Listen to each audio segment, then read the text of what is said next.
आज लोकसभा में बजट पर चर्चा थी और लोकसभा में नेता प्रतिपक्ष राहुल गांधी को अपनी बात रखने का मौका मिला, लेकिन राहुल गांधी ने बजट पर चर्चा के दौरान शिव की बारात और चक्रव्यूह से लेकर अभिमन्यु तक पहुंच गए और इसके बाद राहुल गांधी अग्निवीर का मुद्दा लेकर आए और कहा कि मोदी सरकार ने सेना के जवानों को अग्निवीर के चक्रव्यूह में फंसा दिया है।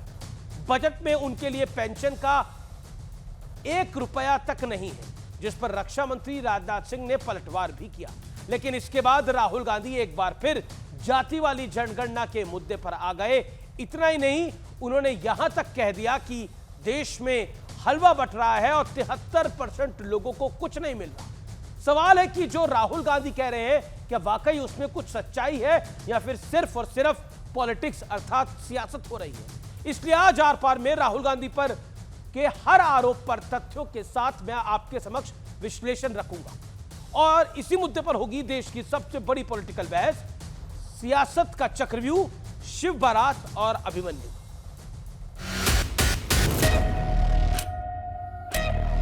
इक्कीसवीं सदी में सर एक नया चक्रव्यूह तैयार हुआ है, तो वो भी लोटस की शेप में है सर, और उसका चिन्ह प्रधानमंत्री जी अपनी छाती पर लगा के चलते हैं। नहीं सर, बोलने दीजिए। जो अभिमन्यु को चक्रव्यूह में फंसाया गया था वही हिंदुस्तान के साथ किया गया। आपने टीवी ऑफ कर दिया सर? नो टीवी कोई ऑफ नहीं है सर। जब भी मैं उसको हटाना चाहता हूं मुझे ये करना है सर, वो हमको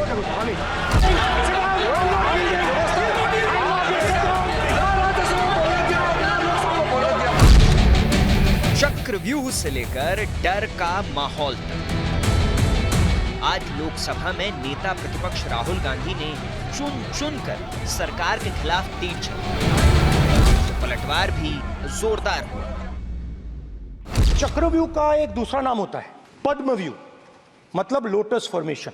हिंदू धर्म में चक्रव्यूह का ऑपोजिट क्या होता है जानते हो आप चेयर को एड्रेस। मैं बताता हूं सर, शिव की बारात होती है सर। तो ये लड़ाई शिव की बारात और चक्रव्यूह के बीच में है। जहां भी आपको मौका मिलता है आप चक्रव्यूह बना देते हो, हम चक्रव्यूह तोड़ने का काम करते हैं। पहली बार सेना के जवानों को आपने अग्निवीर के चक्रव्यूह में फंसाया। सही बात। इस बजट में अग्निवीरों के पेंशन के लिए 1 रुपया नहीं है। सेना से जुड़े हमारे अग्निवीर के जवानों को लेकर जो देशवासियों को गुमराह करने की कोशिश की जा रही है, उस संबंध में मैं कहना चाहता हूं अध्यक्ष महोदय, जब भी आपका आदेश होगा इस सदन के समक्ष मैं पूरी तरह से अपना अग्निवीरों को लेकर स्टेटमेंट देने को तैयार हूं। और इसके बाद संसद में राहुल गांधी ने सियासी सोशल इंजीनियरिंग का मुद्दा भी फिट कर दिया। इसमें ये जो बजट का जो हलवा है सर, ये बट रहा है और इस फोटो में सर मुझे एक ओबीसी अफसर नहीं दिख रहा, एक आदिवासी अफसर नहीं दिख रहा, एक दलित अफसर नहीं दिख रहा मुझे। ये हो क्या रहा है सर? मैं चाहता था कि बजट में जाति जनगणना की बात उठे, जो पूरा देश चाहता है। 90% हिंदुस्तान जाति, 95% जाति जनगणना चाहता है। सवाल है कि क्या अग्निवीर से लेकर पिछड़ों और दलितों के मुद्दे पर सिर्फ और सिर्फ सियासत हो रही है? आज इसी मुद्दे पर होगी देश की सबसे बड़ी बहस, सियासत का चक्रव्यूह, शिव बारात और अभिमन्यु। और अब वक्त है आर पार के सुप्रसिद्ध विश्लेषण का। सदन में राहुल गांधी के भाषण का तथ्यात्मक विश्लेषण मैं आपके समक्ष रखूंगा। राहुल गांधी ने जातिगत जनगणना की बात कही और कहा कि जातिगत जनगणना होनी चाहिए, लेकिन कर्नाटक जो कि कांग्रेस शासित राज्य है, वहां पे जातिगत जनगणना हो चुकी है, आंकड़े अभी तक जारी नहीं हुए हैं। राहुल जी को वो आंकड़े जारी करवाने चाहिए। हिमाचल में जातिगत जनगणना पर कोई अभी तक एक्शन नहीं है। हिमाचल में भी कांग्रेस शासित राज्य है, कांग्रेस की सरकार है, टुक्कू वहां के सीएम है। जातिगत जनगणना के विरोध में ममता बनर्जी है इंडिया गठबंधन की। अब मैं बढ़ता हूं आगे। अग्निवीर को कुछ नहीं मिलता। सेना ने सर्विस के दौरान मृत्यु पर 1 करोड़ मुआवजा देने की बात कही है। 48 लाख बीमा कवर, 44 लाख अनुग्रह राशि है। 4 साल के कार्यकाल में बचे समय का पूर्ण वेतन और सेवा निधि मिलेगी। इसके अलावा बीएसएफ, सीआईएसएफ आरपीएफ जैसे केंद्रीय बलों में 10% आरक्षण है। राजस्थान जो कि बीजेपी शासित राज्य है, असम, यूपी, एमपी, इसके अलावा 10 राज्यों में पुलिस भर्ती में आरक्षण है।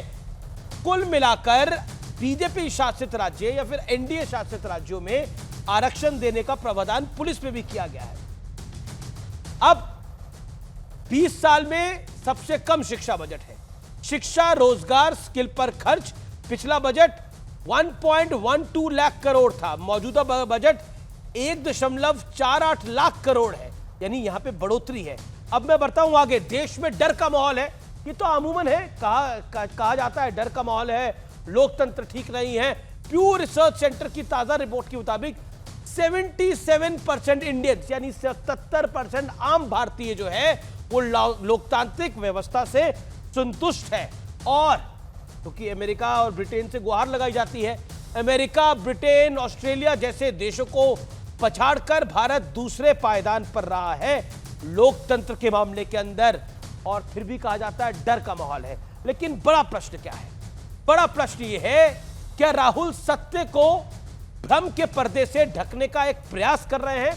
आज आर पार में इस मूल सवाल के साथ मैं जाऊंगा, और मेरे साथ शहजाद पूनावाला हैं भारतीय जनता पार्टी के, मेरे साथ लेफ्ट के विवेक श्रीवास्तव जी हैं, मेरे साथ इस चर्चा में सत्यप्रकाश मिश्रा है, नेता जेडीयू के प्रवक्ता हैं, मेरे साथ सुनील यादव है, प्रवक्ता समाजवादी पार्टी के, मेरे साथ महुआ मांझी सांसद जेएमएम की इस चर्चा के अंदर जुड़ेगी। आप तमाम लोगों का स्वागत है चर्चा में। विवेक, इस चर्चा को ओपन मैं आपसे करता हूं। विवेक जी, ये शिव की बारात, अभिमन्यु और ना जाने क्या क्या, राहुल गांधी के भाषण में सब कुछ आ गया। बहुत अच्छा बोले आज राहुल गांधी। आपने बड़ा अच्छा पैकेज अभी दिखाया, बड़ी ही अच्छी प्रबल वाणी के साथ बोले, सभी मुद्दों पे बोले, और सबसे अच्छी बात उन्होंने चक्रव्यूह की करी कि ये सरकार अपने एजेंडा को फिक्सअप करने के लिए कहीं का चक्रव्यूह कहीं ले आती है। कभी राम मंदिर के मुद्दे को एक चक्रव्यूह के रूप में ला करके फंसाना चाहती है, पोलराइज करने की कोशिश करती है इस देश की जनता को। बजट आया, आम आदमी के लिए कुछ नहीं था, मिडिल क्लास को इनकम टैक्स की रिबेट तक नहीं मिली। पिछले साल जो 5 लाख थी, इस बार 3 लाख हो गई। आप शिक्षा की बात कर रहे हैं, शिक्षा पे बजट एलोकेशन एक चीज़ है, लेकिन जो प्राइवेट स्कूलों की फीसें हैं, प्राइवेट कॉलेजेस की फीस है, इंडियन इंस्टीट्यूट ऑफ मैनेजमेंट की फीस है, आईएम्स रोहतक में 5 साल का BA LLB 30-35 लाख का है। मैं सरकारी इंस्टीट्यूशंस की बात कर रहा हूँ। ये पैरिटी कब आएगी, ये डाइवर्सिटी कब खत्म होगी, इस पे प्रश्न हम उठाएंगे, हमें उठाना चाहिए। आपने अग्निवीर की बात करी, लेकिन जॉब सिक्योरिटी एक चीज़ होती है। आपने 1 करोड़ की बात करी, उसमें 48 लाख आप ही ने कहा कि 48 lakh is coming from the insurance companies. नहीं तो क्या करना चाह रहे हैं? आपने बोला कि हर मुद्दे की बात आ गई, तो करना क्या चाह रहे हैं राहुल? कहना क्या चाह रहे हैं राहुल गांधी?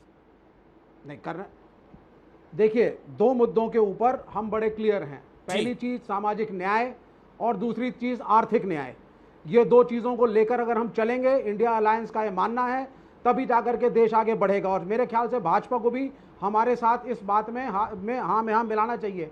ये ज़रूरी नहीं है कि ऑपोजिशन की हर बात को आप उड़ा दें और उसको सीरियसली ना लें। सामाजिक न्याय ज़रूरी है। सामाजिक न्याय का ये मतलब नहीं होता कि उसमें जनरल कैटेगरी के लिए कुछ नहीं है और अपर कास्ट के वो खिलाफ है और वो दलितों और OBCs versus the upper caste है। समाजवादी पार्टी ने अभी नहीं तो इसका क्या है कि देश का हलवा बट रहा है जी, देश का हलवा बट रहा है। और देश का हलवा इसलिए बट रहा है, देश का हलवा क्या बट रहा है? मैं 10 सेकंड और लूंगा। 10 सेकंड के 15 सेकंड लीजिए। देश का हलवा 2 तरीकों से बट रहा है। मैं चाहूंगा सत्यप्रकाश जी इसके ऊपर जरूर लाइट डालें। पहला हलवा आपने टीडीपी और जेडीयू को तो दे दिया, जिन्होंने समर्थन दिया आपको, बिहार और आंध्र प्रदेश के रूप में भव्य तरीके से दिया, बैंड बाजे के साथ दिया। वो सेटिस्फाइड है या नहीं है ये उनकी बात है। ये हलवा बटा है। अब हलवा अगर आप बांट रहे हैं तो गरीबों में भी बांटिए, अन्य राज्यों में भी बांटिए, पैरिटी लाइए। सरकार बचाने के चक्कर में भेदभाव ना करें, तो हलवा बटा है। और दूसरी बात, अग्निवीर के ऊपर जो समीक्षा मांगी थी माननीय नीतीश कुमार जी ने, जिनका हम सम्मान करते हैं, बड़ी स्टेटमेंट, उसके ऊपर क्लैरिफिकेशन दें। धर्मगुरु आचार्य प्रमोद कृष्णम का बड़ा ट्वीट। उन्होंने कहा है कि आचार्य प्रमोद कृष्णम ने कहा है कि 60 साल देश को हलवा बांट के खाया, पूरी नजर हलवे पे अटक गई है राहुल गांधी की। राहुल गांधी पे निशाना साधा है। मैं सीधा रुख करता हूं शहजाद पूनावाला का। शहजाद पूनावाला, एक नैरेटिव आपके खिलाफ बड़ा लगातार बिल्ड हो, और वो नैरेटिव है कि आप दलितों के, महादलितों के, ओबीसी के खिलाफ है। और दूसरा नैरेटिव है कि आपने चक्रव्यूह रचा हुआ है। देखिए, चक्रव्यूह कौन रच रहा है और चक्रमव्यूह में कौन फंस रहा है और देश का हलवा किसने अपने परिवार तक बांटा, उस बात पर आएंगे। पर अभी विवेक जी ने कहा हर मुद्दे पे बात हुई। नहीं विवेक जी, 1200 किसान कर्नाटका में आत्महत्या कर गए, इस पर बात नहीं हुई। कर्नाटका में दूध, पेट्रोल, डीजल, पानी, बिजली के दाम बढ़ा दिए खटाखट, इस पर बात नहीं हुई। वाल्मीकि स्कैम 180 करोड़ का हुआ, उसमें लैम्बोर्गिनी खरीदी गई एसटी फंड से, उसकी बात नहीं हुई। तेलंगाना का बजट निकला, उसमें 60% तेलंगाना में SC ST का बजट काट दिया गया और 3000 करोड़ माइनॉरिटी को बजट दे दिया गया, इस पर बात नहीं हुई। बात हर चीज की हुई, पर जो बात करनी थी, अगर सामाजिक न्याय की बात थी तो इस पर नहीं हुई। पर हलवे की एक फोटो दिखाई। अब मैं आपको एक फोटो दिखाना चाहता हूं हलवे की। इस फोटो में मुझे बताइए कि कौन हलवा काट रहा है और कौन हलवा दे रहा है। इसमें कोई आपको अफसर OBC SC ST दिखाई दे रहा है? इसमें चिदम्बरम जी है, चिदम्बरम जी के साथ उनके लोग और अफसर है। कोई अफसर OBC नहीं है, SC नहीं है, ST नहीं है। ये इसलिए क्योंकि आज भी जो अफसर इस पिक्चर में थे, मतलब कि निर्मला सीतारमन जी के साथ, ये 87 to 92 के बैच के थे और जो लागू हुआ मंडल कमीशन के आधार पे ऑफिसर्स का आना, वो हुआ 95 से। रोका किसने 1980 से 90 तक? इंदिरा जी ने, फिर राजीव जी ने। उसके बाद राजीव जी ने खड़े होकर मंडल का विरोध किया। उसका समर्थन किसने किया था? भारतीय जनता पार्टी ने। अच्छा, एक बात बता दीजिए कि रिजर्वेशन इन प्रमोशन दलितों के लिए किसने रोका? मुलायम सिंह यादव जी ने अपने कार्यकाल में। उसके बाद बता दीजिए कि रिजर्वेशन के बारे में 1961 में लेटर लिखकर किसने कहा कि मैं इसको नहीं चाहता हूं? नेहरू जी ने। वाह, उनकी गोद में बैठकर आज रिजर्वेशन और आरक्षण और बाकी बात कर रहे हैं। और आखिरी बात मैं कहना चाहता हूं, बीच में मत बोलिए, बीच में मत बोलिए विवेक जी, मैंने आपके बीच में नहीं बोला है। विवेक जी, मैंने आपके बीच में नहीं बोला है। विवेक जी, मैंने आपके बीच में नहीं बोला है। मैं टॉलरेट नहीं करूंगा, मेरे बीच में नहीं बोलेंगे। और मैं भाई अमीश जी, उनको इतना मौका मिला। अमीश जी, ये तरीका ठीक नहीं है। अमीश जी, मैं अपनी बात पूरी रखूंगा, उसके बाद ही आगे डिबेट होगी। नहीं अमीश जी, मैं नहीं अलाउ करूंगा। अमीश जी, मैं अलाउ नहीं करूंगा। अमीश जी, मैं अलाउ नहीं करूंगा। मैं स्टूडियो में बैठा हूं, मेरी बारी है, मैं पूरा बोलूंगा। अमीश जी, शहजाद जब राहुल गांधी ने तस्वीर दिखाई, जब राहुल गांधी ने तस्वीर दिखाई, जरा जूम कीजिए। उन्होंने कहा कि ये हलवा बट रहा है, कोई OBC SC ST का दिखाई नहीं देता। जरा जूम कीजिए कैमरामैन, जूम कीजिए जी। ये पता है ये व्यक्ति कौन है? निर्मला जी के लेफ्ट पे ये है पंकज चौधरी। ये OBC समाज से आते हैं। आज राहुल गांधी ने पंकज चौधरी जी का और उनके पूरे समाज का अपमान किया है। कभी वो कहते हैं मोदी जी चोर है, मोदी जी का समाज चोर है, OBC नहीं है। सदन में निर्मला जी क्यों नहीं बोली ये बात? निर्मला जी, देखिए निर्मला जी तो माथा पकड़ गई कि इस प्रकार से भी बातें होंगी। कांग्रेस कह रही है घबरा गई निर्मला जी। अरे निर्मला जी, माथा पकड़ लिया। अब मैं बताता हूं हमने क्या बना दिया। अरे भाई, जिस सरकार का प्रधानमंत्री OBC वर्ग से है, अति पिछड़ा समाज से आता है, पहला OBC प्रधानमंत्री जिसने कार्यकाल पूरा किया, जिसके मुख्यमंत्री चाहे वो मोहन यादव जी हो, वो OBC है, जिन्होंने मुख्यमंत्री OBC नहीं बनाया, रेवंत रेड्डी बना दिया, वो दूसरों को ज्ञान दे रहे OBC के बारे में। और मैं आज पूछना चाहता हूं कि आपके पास मौका था, तेलंगाना का मुख्यमंत्री किसको बनाया आपने? रेवंत रेड्डी को बनाया। अब आपने यू मेड योर पॉइंट। महुआ मांझी, ये बहुत OBC की बात हो रही है, बहुत दलित महादलित की बात हो रही है, लेकिन आज जो अफसर हैं, उन अफसरों की कमिश्निंग कब हुई थी? तब सरकारें किसकी थी? तब कांग्रेस की सरकारें थी, राहुल जी के परिवार की सरकार थी। तब इन अफसरों की जब कमिश्निंग हुई, आज राहुल जी कह रहे हैं कि यहां पर कोई अफसर नहीं है जो OBC होता है, लेकिन इन अफसरों की कमिश्निंग कब हुई? ये प्रणाली कब बनी? ये सवाल तो पूछे जाएंगे। सिर्फ हिट एंड रन तो हो नहीं सकता ना राजनीति के अंदर। Let's talk factual. You are a member of parliament. Mahua ji, मैं झारखंड मुक्ति मोर्चा से हूँ। हाँ, मैं झारखंड मुक्ति मोर्चा से हूँ और एक बंगाली परिवार से भी हूँ। और हम ना अपने परिवार से और ना ही अपने पार्टी से, दोनों तरफ से हम लोगों ने कभी ऊंच नीच, जाति, धर्म पर राजनीति की ही नहीं।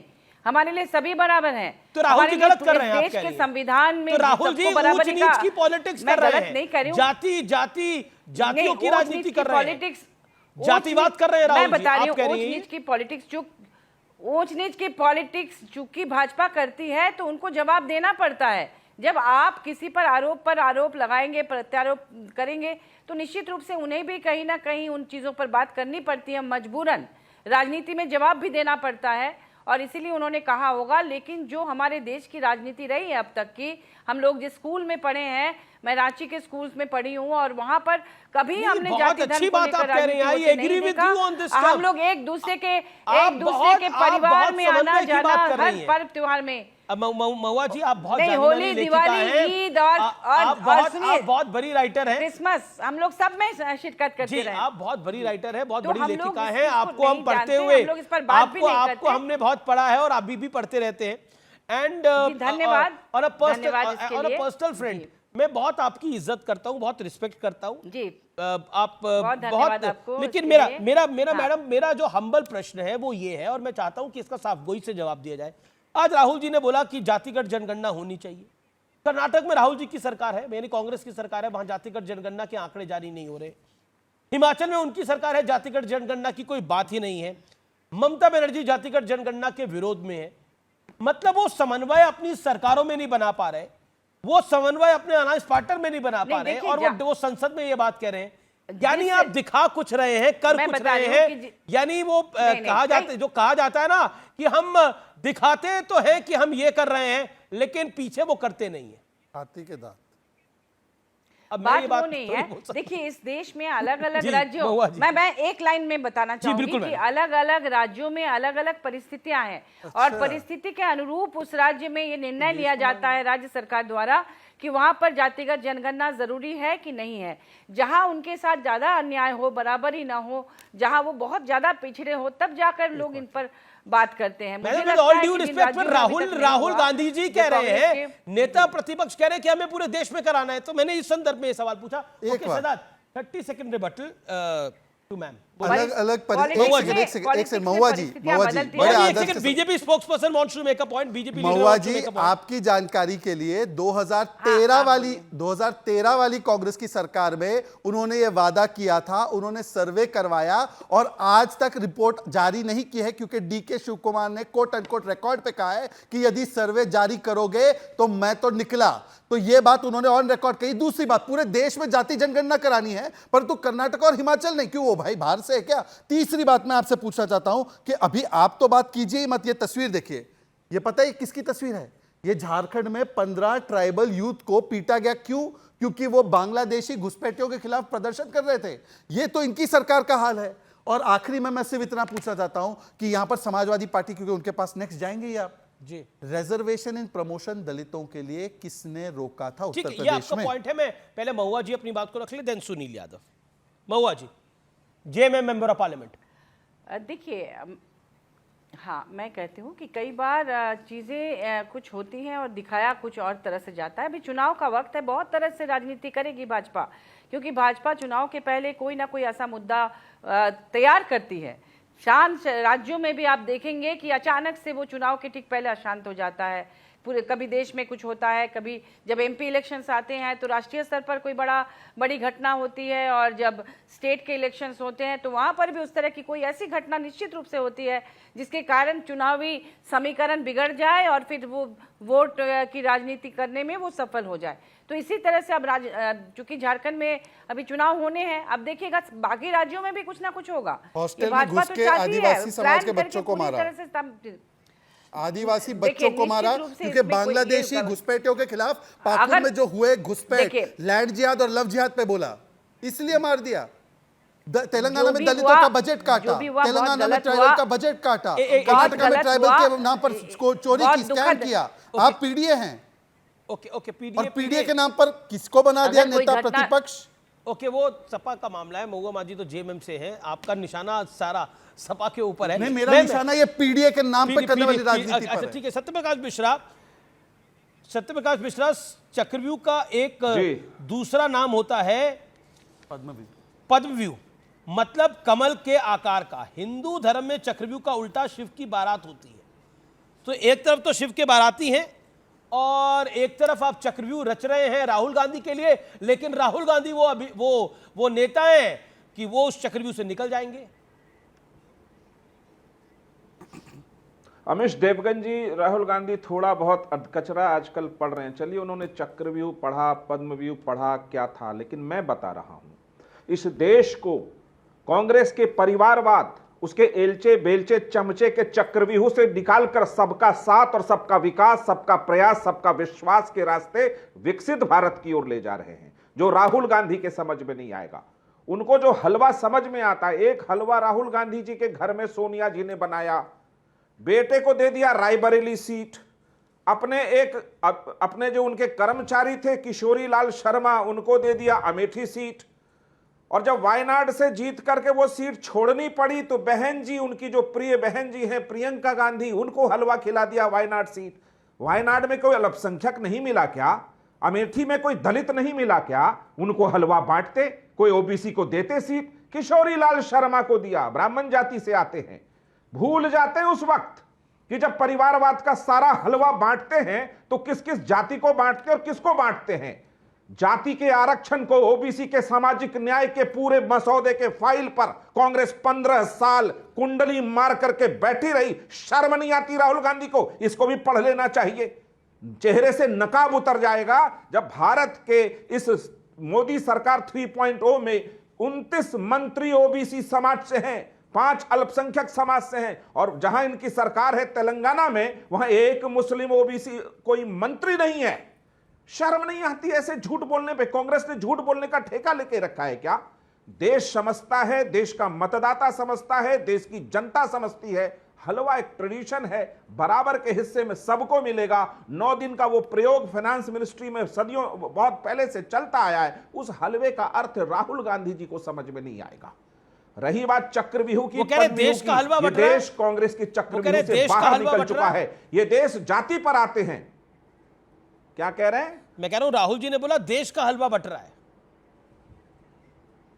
नहीं, देश का हलवा नहीं बट रहा है, देश तो आगे बढ़ रहा है। राहुल गांधी जी को दिख नहीं रहा है, उनको चक्रव्यूह दिख रहा है, क्योंकि उस झूठे चक्रव्यूह में खुद वो फंसते चले जा रहे हैं और जनता उनको नकार रही है। आखिरी बार राहुल गांधी जी ने किस दलित को इस समाज में आगे बढ़ाया, आगे बढ़ा करके उनको हलवा खिलाया? मैं उनका सम्मान करता व्यक्तिगत रूप में यदि वो अमेठी का सीट किसी दलित को लड़ाते, मैं उनका सम्मान करता यदि वायनाड का सीट किसी अल्पसंख्यक या दलित को लड़ाते। हलवा बांटा पूरे परिवार में, अखिलेश यादव ने हलवा बांटा अपने घर में, राहुल गांधी ने हलवा बांटा अपने घर में, देश में नहीं बांटा। आज जो बजट में 1 करोड़ युवाओं को 5,000 रुपया मिलने जाएगा, उससे उनको दर्द उठ रहा है।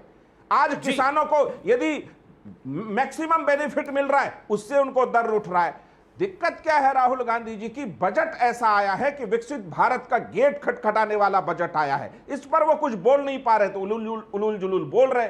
मेरा एक सवाल है राहुल गांधी जी, वक्त है अभी भी अपनी पार्टी में सबको जगह दीजिए, और देश में जातिगत जनगणना की बात करते हैं। यूपीए सरकार ने कराई थी, डेटा क्या राहुल गांधी जी? सुनील यादव अभी तक नहीं बोले, तेलंगाना में करा लीजिए। सुनील यादव, हलवा बट रहा है, सब अपने परिवारों में हलवा बांट रहे हैं। मोदी जी पूरे देश में हलवा बांट रहे हैं, राहुल जी अपने परिवार में बांट रहे हैं, जेडीयू कह रही है, अखिलेश जी अपने परिवार में बांट रहे हैं। जी एक second, you made your point sir, you made your point, let Sunil Yadav respond. Sunil ji, देखिए अमीश भाई, जिनको बड़ी संख्या में हलवा मिल गया है वो तो मोदी जी के गुणगान करेंगे, उनकी मजबूरी है, मुझे उनको कुछ नहीं कहना। मैं पूरी डिबेट में आपका एक सवाल था कि आप कह रहे हैं कि राहुल गांधी जी क्या बोलना चाह रहे हैं ये समझा नहीं पा रहे हैं। तो हमारे इधर गांव में कहावत है कि जगाया, समझाइए राहुल जी क्या चाहते हैं।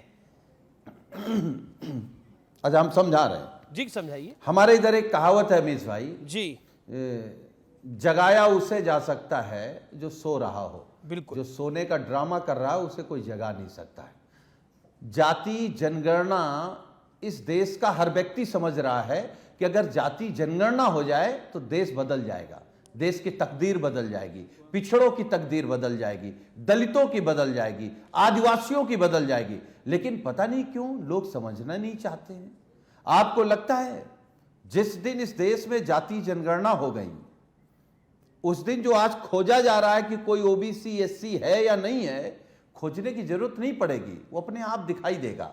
आपकी स्टूडियो में दिखाई देगा, प्राइवेट कंपनी में दिखाई देगा, सरकारी नौकरियों में दिखाई देगा। आप जहां देखोगे वहां पिछड़ा, दलित, आदिवासी, अगड़ा, अल्पसंख्यक, मुसलमान सब दिखाई देंगे। उनको समझ में आ जाना चाहिए कि उनकी कितनी संख्या है। उनकी आबादी क्या है, वो क्या रिजर्व करते हैं। एक दूसरी बात, उन्होंने एक बात बिल्कुल साफ साफ कही कि भाई सरकार चक्रव्यूह रच रही है, और उन्होंने तुलना की कि ये चक्रव्यूह रचा गया था महाभारत में।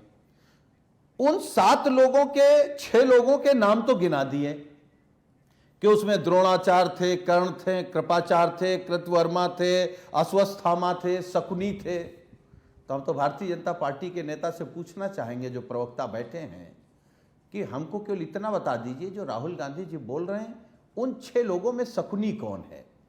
और इन्होंने कहा कि प्रमोशन में आरक्षण का विरोध समाजवादी पार्टी ने किया। समाजवादी पार्टी ने कई बार इस गलती को स्वीकार किया है, और स्वीकार करके पीडीए के रास्ते पर हैं। पीडीए के रास्ते पर उन सब गलतियों को स्वीकार करके और खत्म करके हैं कि हमको पिछड़ा, दलित, अल्पसंख्यक, मुसलमान के जो हक हकूक हैं, जो शोषित, पीड़ित, वंचित लोग हैं, उनकी लड़ाई लड़नी। इन्होंने एक सवाल और क्या किया कि देखिए पीडीए वाले लोगों ने नेता प्रतिपक्ष किसको बना दिया। आप अमीश भाई जब समाजवादी आंदोलन के बारे में पढ़ेंगे, या पिछड़े, वंचित, शोषित, पीड़ित लोगों की आवाज हमेशा अगड़ों ने उठाया है।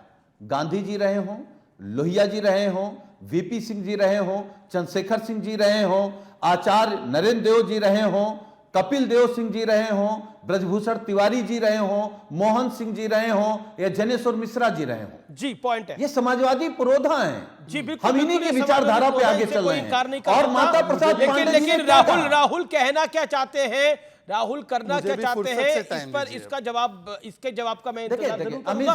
एक सेकंड अब आपने बोला, आपने लंबा बोला, काफी लंबा बोला, आपने लंबा बोला, थोड़ा सुनने का भी धैर्य उसके बाद एक 50 सेकंड आपके।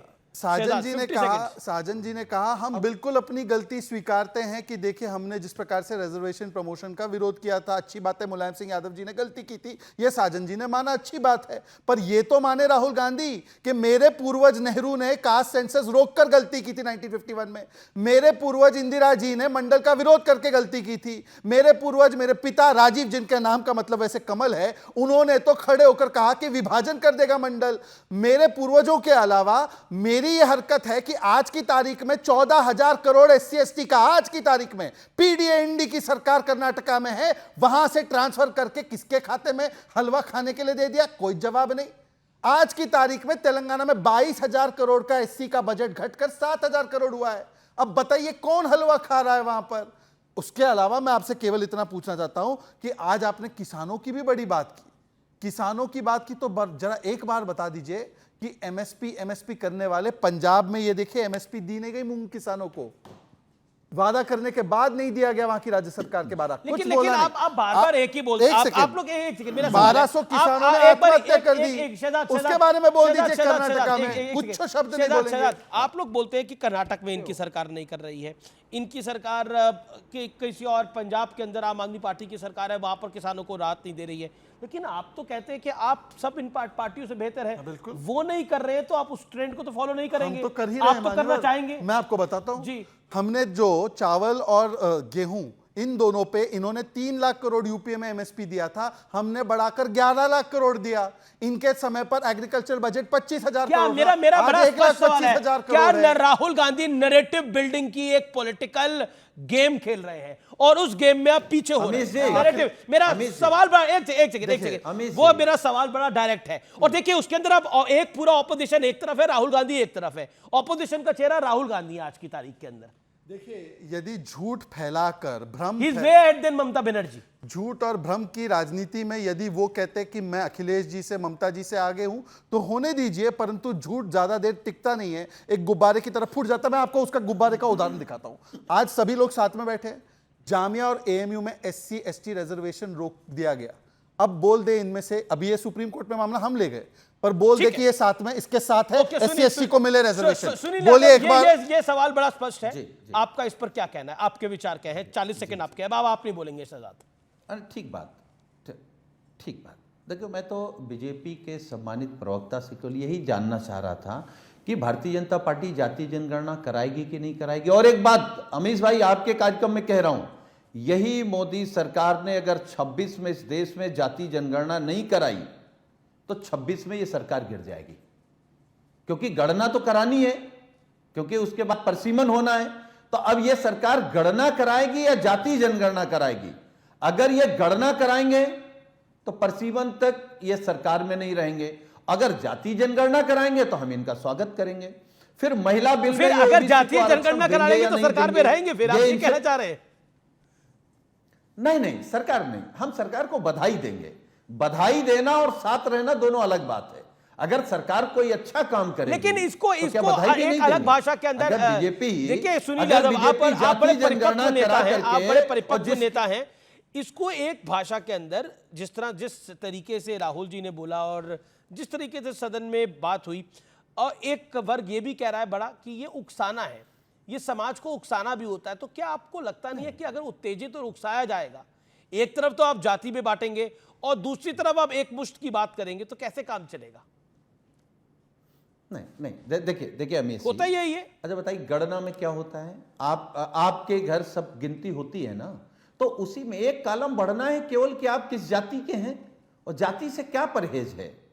अगर बिना जाने आज जिस हलवे की बात हो रही है, अगर इस देश की सरकार को मालूम होता किस राज्य में कितने पिछड़े, कितने दलित, कितने आदिवासी, कितनी महिलाएं, गरीब और कितनी अशिक्षित लोग हैं, ठीक है, क्या पॉलिटिकली, क्या मेरा ये सवाल एनडीए से है, बैसाखी वाले लोग पॉलिटिकली ट्रैप कर रहा है ऑपोजिशन आपको? कोई ट्रैप नहीं हो रहा है, मैं आपको बताता हूं, क्योंकि आपकी एक सरकार बिहार में करवा चुकी है, इसलिए मैं बोल रहा हूं। मैं तो वही कह रहा हूं कि आप देख लीजिए, ऑफिशियल स्टेटमेंट अमित शाह जी का है कि हम किसी भी जातिगत जनगणना के विरोध में नहीं है। पर मैं पूछना चाहता हूं कि पता है कौन विरोध में है? Official statement TMC. और दूसरी बात ये, डीके शिव कुमार ने ऑफिशियली अपोज किया है कर्नाटका में। अब मेरा सवाल है, जामिया एएमयू के सवाल पर तो साजन जी बहुत बड़े चतुराई से कुछ नहीं बोल पाए, एससी एसटी रिजर्वेशन होना चाहिए कि नहीं होना चाहिए। एक वाक्य,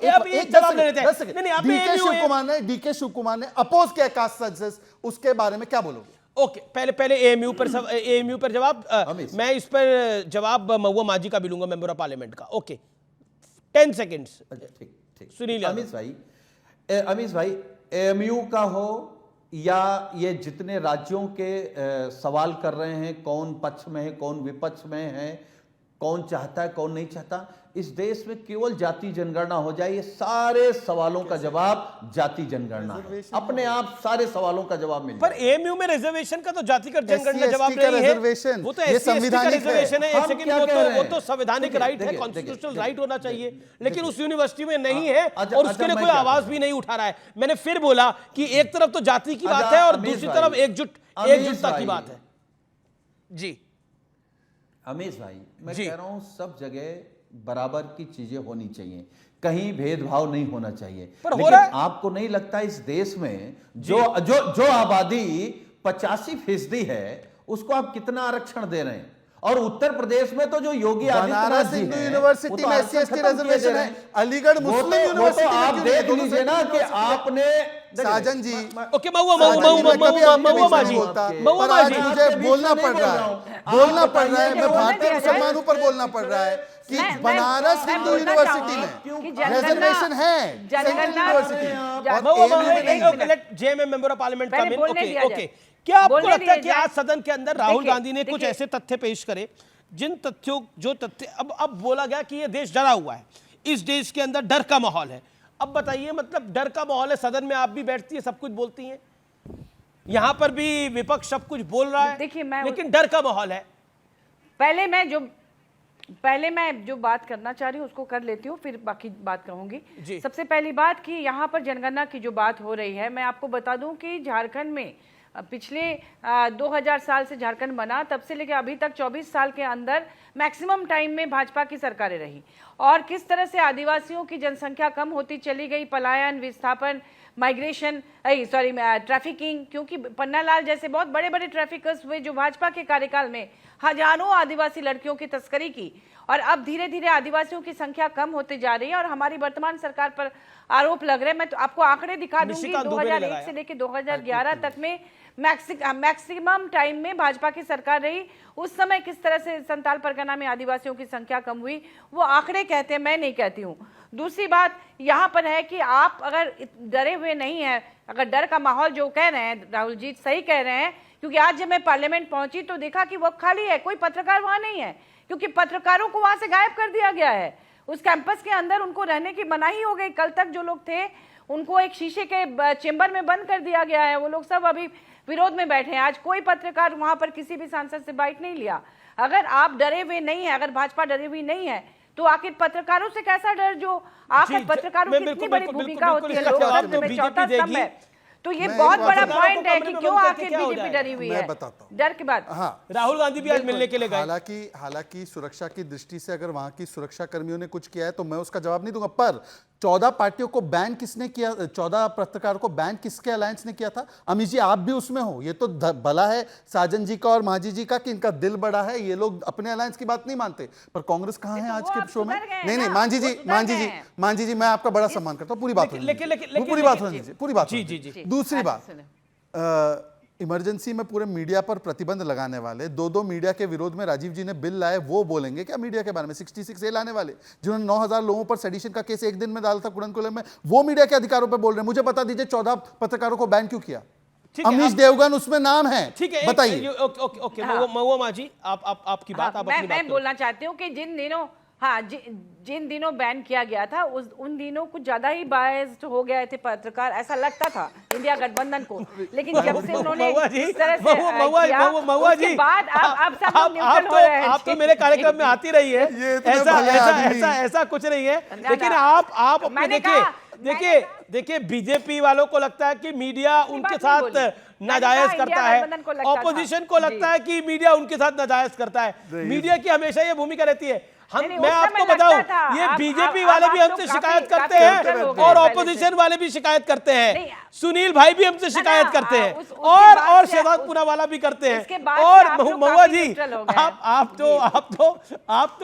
आप तो ऐसी ना थी, लेकिन फिर भी आपने बोला तो आपकी बात का बड़ा सम्मान मैं करता हूं। मैं बोली कि इंडिया गठबंधन कहते थे, लेकिन देखिए बात बोलने का सबको हक है, लेकिन सत्य प्रकाश मिश्रा ये जो कुछ दिन पहले लोकसभा जी मैं आपको बताता हूं, मेरे साथ रीना गुप्ता भी आम आदमी पार्टी की जुड़ गई है। सत्य प्रकाश मिश्रा, ये डर का माहौल है, ये डर के माहौल को बार बार परोसा जा रहा है, बार बार दिखाया जा रहा है, बार बार बताया जा रहा है।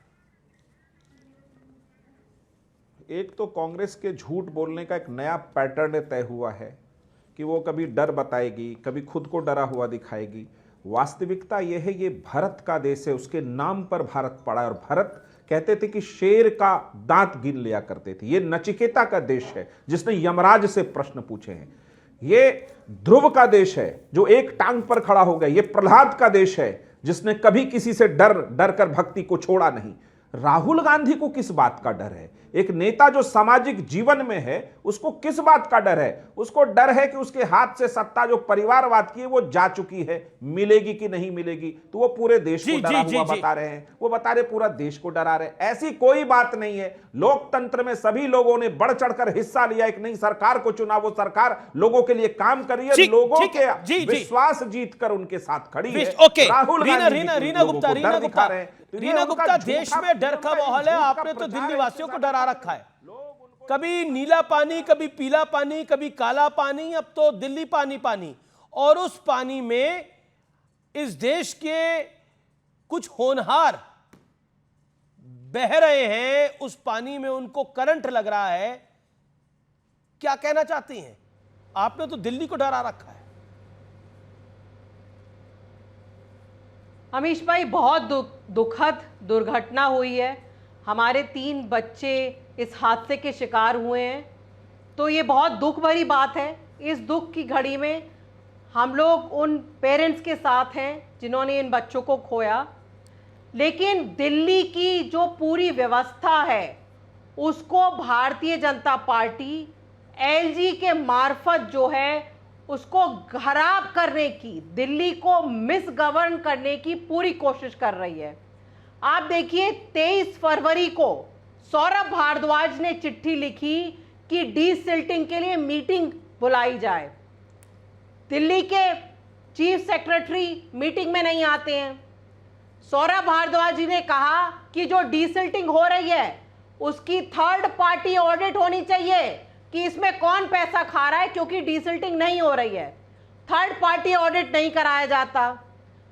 ये वही चीफ सेक्रेटरी हैं जो भारतीय जनता पार्टी के चहेते हैं। 2-2 बार इनको एक्सटेंशन दिया गया है। मैडम इस हादसे के बाद मैं देखिए, जब दिल्ली आपकी और बीजेपी की अपनी सियासत है, आपकी बीजेपी कांग्रेस की अपनी सियासत है। कांग्रेस भी कह रही है आप जिम्मेदार है, बीजेपी कह रही है आप जिम्मेदार है, आप कह रहे हैं कि बीजेपी जिम्मेदार है।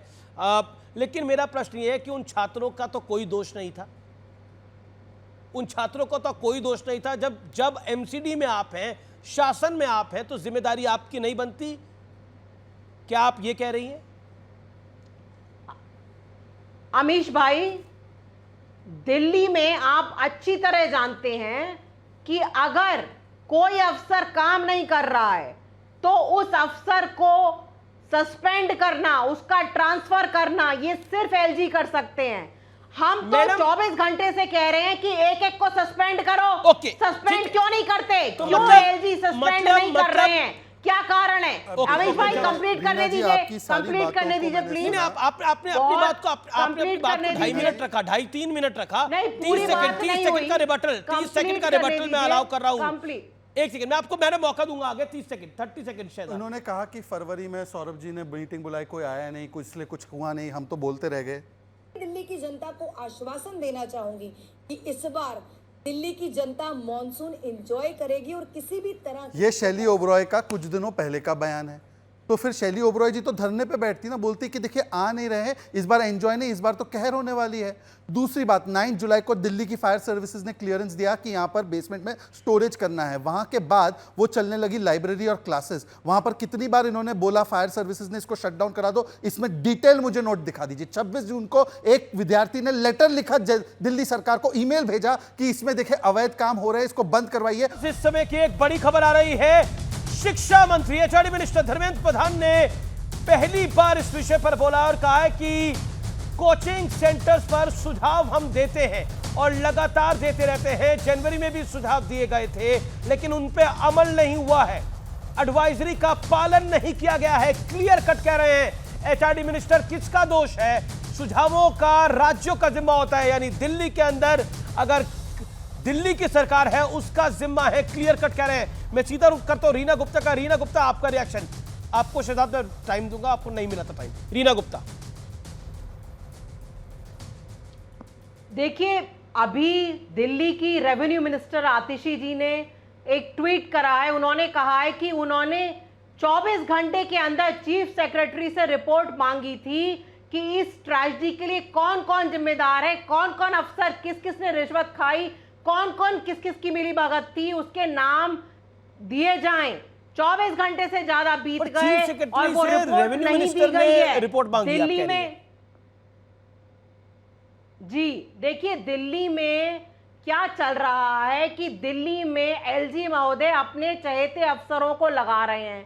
वो अफसरों के थ्रू मानामानी चल रही है। मैडम एक बात बताइए, ये ब्लेम गेम से ये आप बोलने नहीं दे रहे अमीश भाई, ये कोई फायदा नहीं है। ब्लेम गेम नहीं है ना, ये ब्लेम गेम ही तो है कि दिल्ली में एलजी अपने मनपसंद अफसर को लगा रहे हैं, इसलिए 3 लोगों की जान चली गई है। नहीं है, अरे एलजी साहब हो या सीएम साहब हो, सीएम साहब तो जेल में है, लेकिन या मंत्री साहब हो, मैडम सब साहबों को मेरा निवेदन है, 3 लोगों की जान चली गई है। आप समझना नहीं चाह रहे हैं।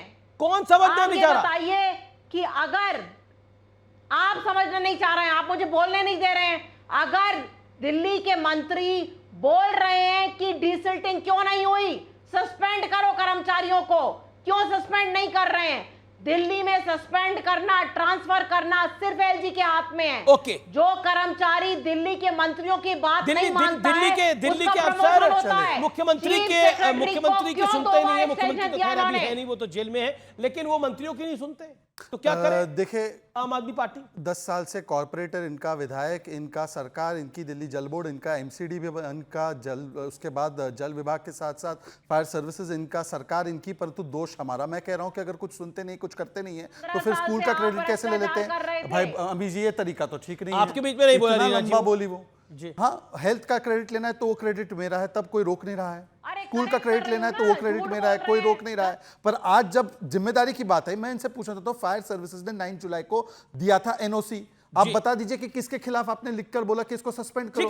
नहीं, पूरी बात प्लीज, पूरी बात हो जाने दीजिए। एमसीडी के कौन से कर्मचारी, जबकि 26 जून को कंप्लेंट आ गई थी। अब मैं आपको बताता हूं असलियत। असलियत यह है कि जब 4 अप्रैल को एलजी साहब ने बोला मंत्रियों को कि मीटिंग करते आइए, तो नहीं आए। उसके बाद 2023 से एपेक्स कमेटी की, जो फ्लड कंट्रोल कमेटी की, उसकी मीटिंग नहीं हुई है। और उसके बाद भी मैं बताना चाहता हूं कि यूनिफाइड अथॉरिटी फॉर डिसल्टिंग ड्रेन्स, ये सौरभ भारद्वाज जी को दिया गया था, उन्होंने 2023 से फाइल दबा के रखी है। मैं पूछना चाहता हूं कि आपके पास वक्फ को 1 करोड़ से बढ़ाकर 62 करोड़ देने का पैसा है, आपके पास INFC का बजट 66% कम करने आए।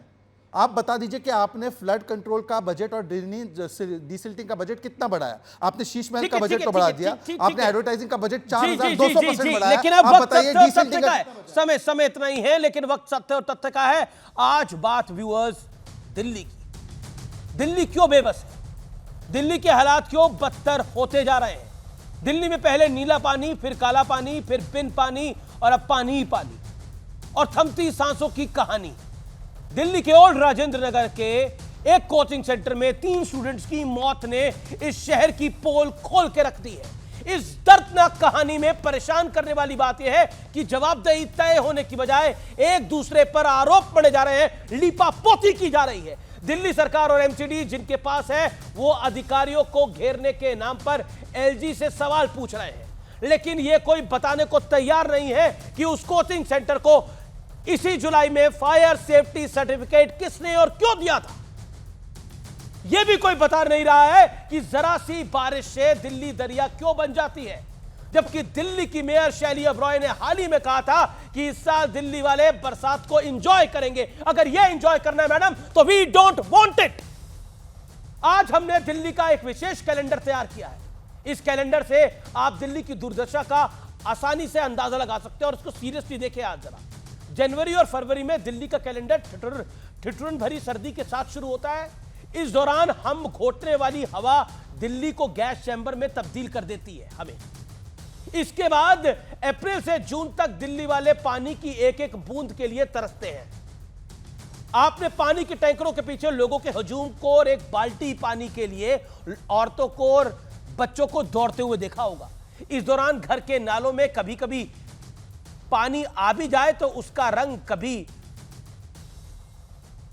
मलमैला होता है तो कभी नीला, यानी पानी अगर नलों में आ जाए तो। फिर महीना आता है जुलाई और अगस्त का, और 2-4 बूंदें देश की राजधानी को रेंगने पर मजबूर कर देती हैं। सड़कें दरिया बन जाती हैं, और अब तो बिल्डिंगें भी जानलेवा भंवर बनने लगी हैं। इन सारी तकलीफों से अगर दिल्ली वाले किसी तरह से बच भी जाएं तो सितंबर में डेंगू, मलेरिया और आपको कमजोर कर देता है। दिल्ली वालों के जीने का अधिकार पर डंक मार देते हैं, और फिर शुरू हो जाता है अक्टूबर-नवंबर का महीना, जब पोल्यूशन आ जाता है, और फिर हालात तो क्या बताएं। यह है दिल्ली वालों का कैलेंडर, और नवंबर-दिसंबर के तो क्या कहने। यह है दिल्ली वालों का कैलेंडर, जो है पूरा का पूरा बवंडर।